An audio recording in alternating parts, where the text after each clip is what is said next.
Bueno, pues entonces seguimos aquí con el siguiente párrafo. Lo leemos de nuevo tranquilamente. El mundo verdadero, inasequible, en todo caso inalcanzado, y en cuanto inalcanzado también desconocido. Por consiguiente tampoco consolador, redentor, obligante. ¿A qué podría obligarnos algo desconocido? Mañana gris, primer bostezo de la razón, canto del gallo del positivismo.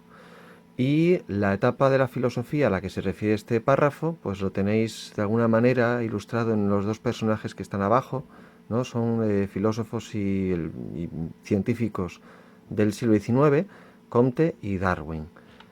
¿Cómo sabemos que esto se vincula con el siglo XIX? Pues fundamentalmente aquí tenemos una palabra muy importante, la palabra positivismo.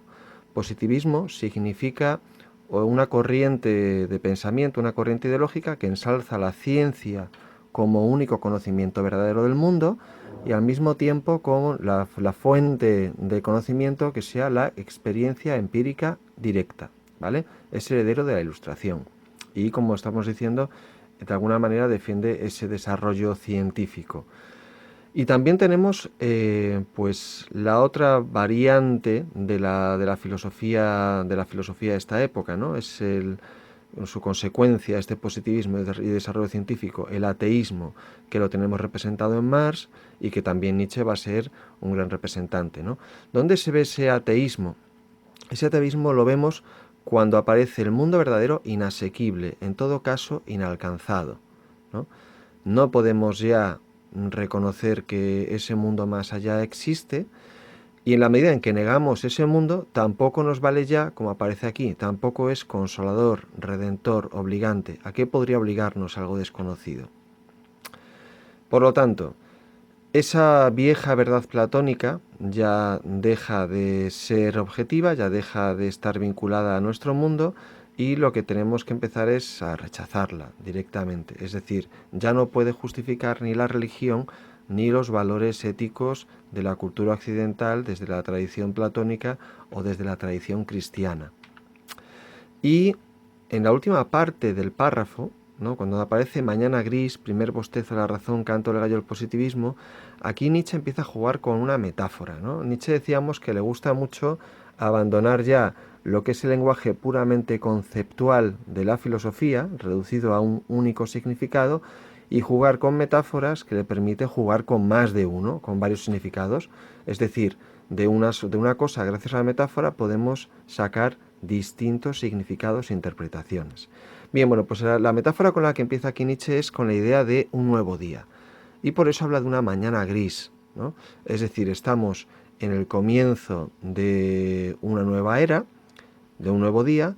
La razón, cuando habla aquí primer bostezo de la razón, se empieza a echar a dormir, empieza a desaparecer, ya no es su época, ya no es su era, y aparece esto que decimos, canto del gallo del positivismo, ¿no? Como una nueva filosofía, una nueva forma de entender la realidad que empieza a desplazar a toda la anterior. De esa manera estamos ya en el siglo XIX y estamos ya a punto de acceder a lo que es el propio pensamiento de Nietzsche, que es lo que aparece en el párrafo 5, ¿no? Aquí ya estamos en lo que Nietzsche pretende. Y volvemos a leerlo.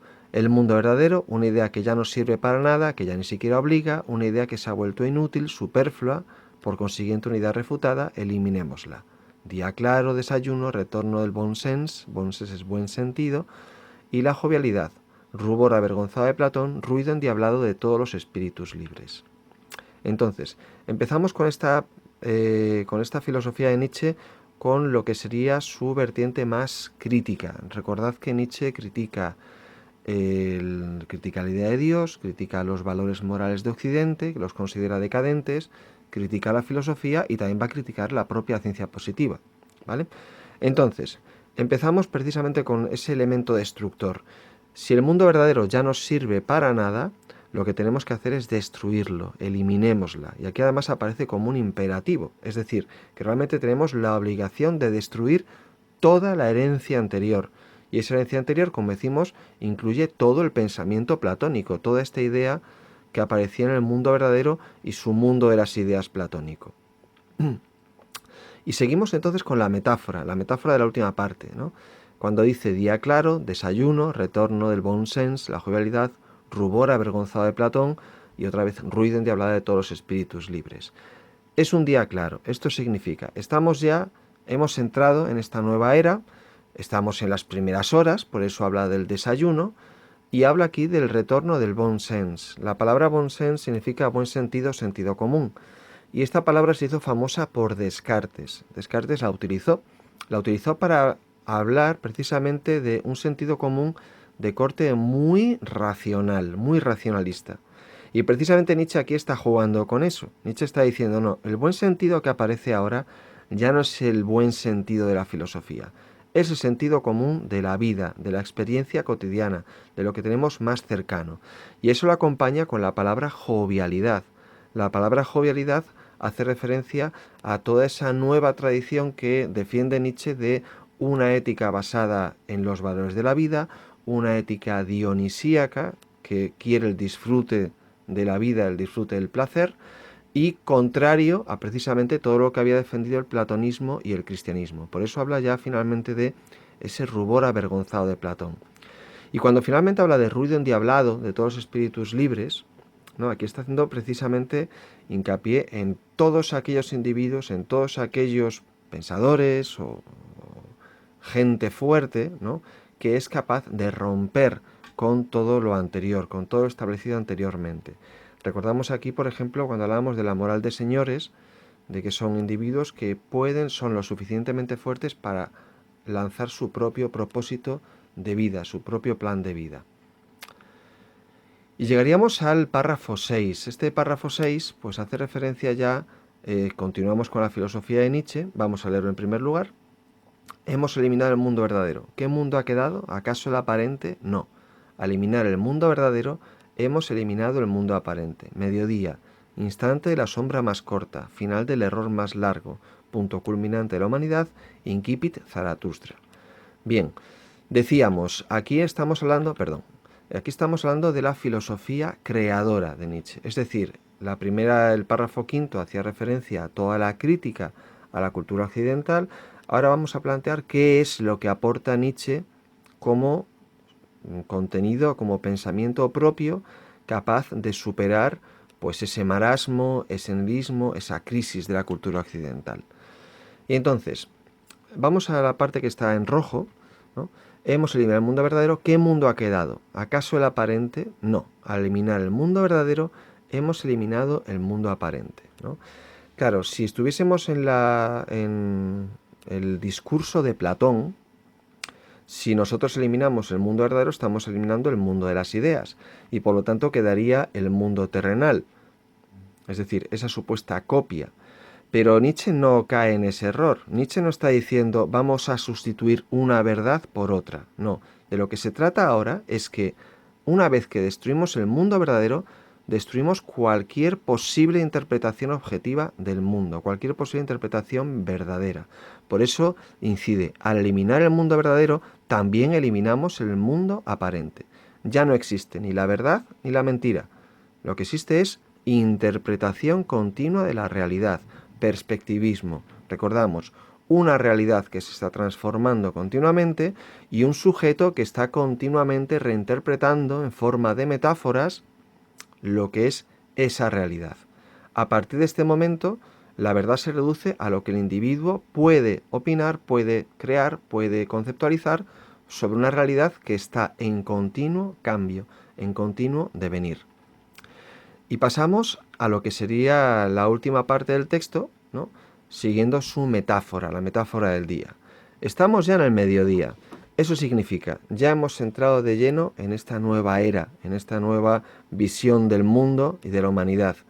Y aquí hace referencia, otra vez hace una metáfora muy sutil. En el mediodía, las sombras es cuando se recortan más.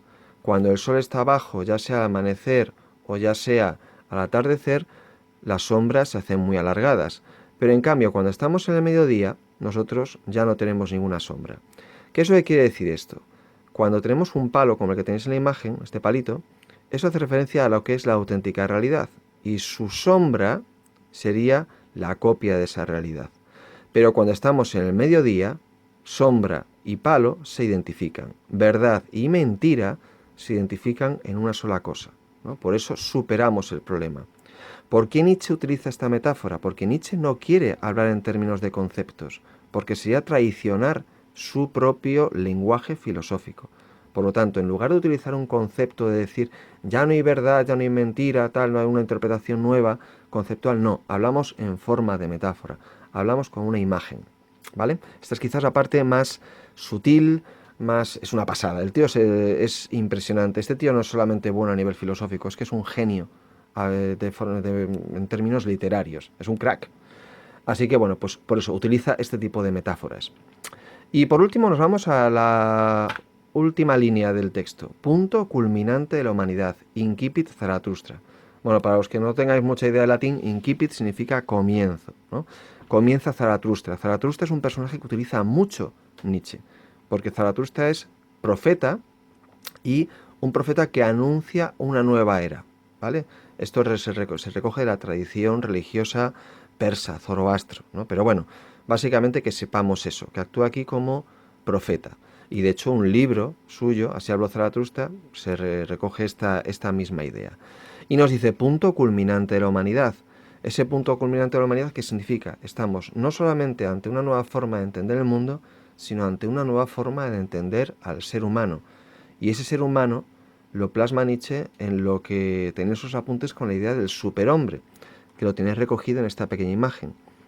El viejo hombre es el camello, aquella persona que soporta las cargas impuestas por la tradición, por una religión vejatoria, etcétera, etcétera. El león es lo que veíamos en el párrafo 5, ese espíritu crítico que destruye todas las certezas anteriores. Y el niño es el representante de esa nueva humanidad que se caracteriza por su inocencia y sobre todo por su falta de culpa. El niño no se siente culpable ante nada. Y en cuanto que no se siente culpable ante nada, es capaz de hacerlo todo, porque no tiene ningún peso, ninguna carga anterior. Entonces, de alguna manera es como tenemos que entender este párrafo, que es quizás el más complejo en el sentido metafórico y en sus referencias al propio pensamiento de Nietzsche. Y de alguna manera, pues bueno, pues esto sería el comentario de Nietzsche. Para rematar, pues esto que aparece ahí, ¿no? Si queremos hacer relaciones de Nietzsche con el resto del pensamiento occidental, tal y como aparece en este párrafo, en este texto, fundamentalmente es un pensamiento de radical oposición. Una oposición que se centra fundamentalmente en Platón, pero especialmente también en su herencia a través de la filosofía medieval, a través de la filosofía moderna y que alcanza incluso a la propia ciencia del siglo XIX. ¿Vale? Así que espero que os haya quedado más o menos claro. Este texto, repito, es el más complicado, así que leedlo con mucha calma y intentad extraer lo que o por lo menos reconocer lo que sean las ideas principales que hemos visto o que os he explicado en estos vídeos, ¿vale?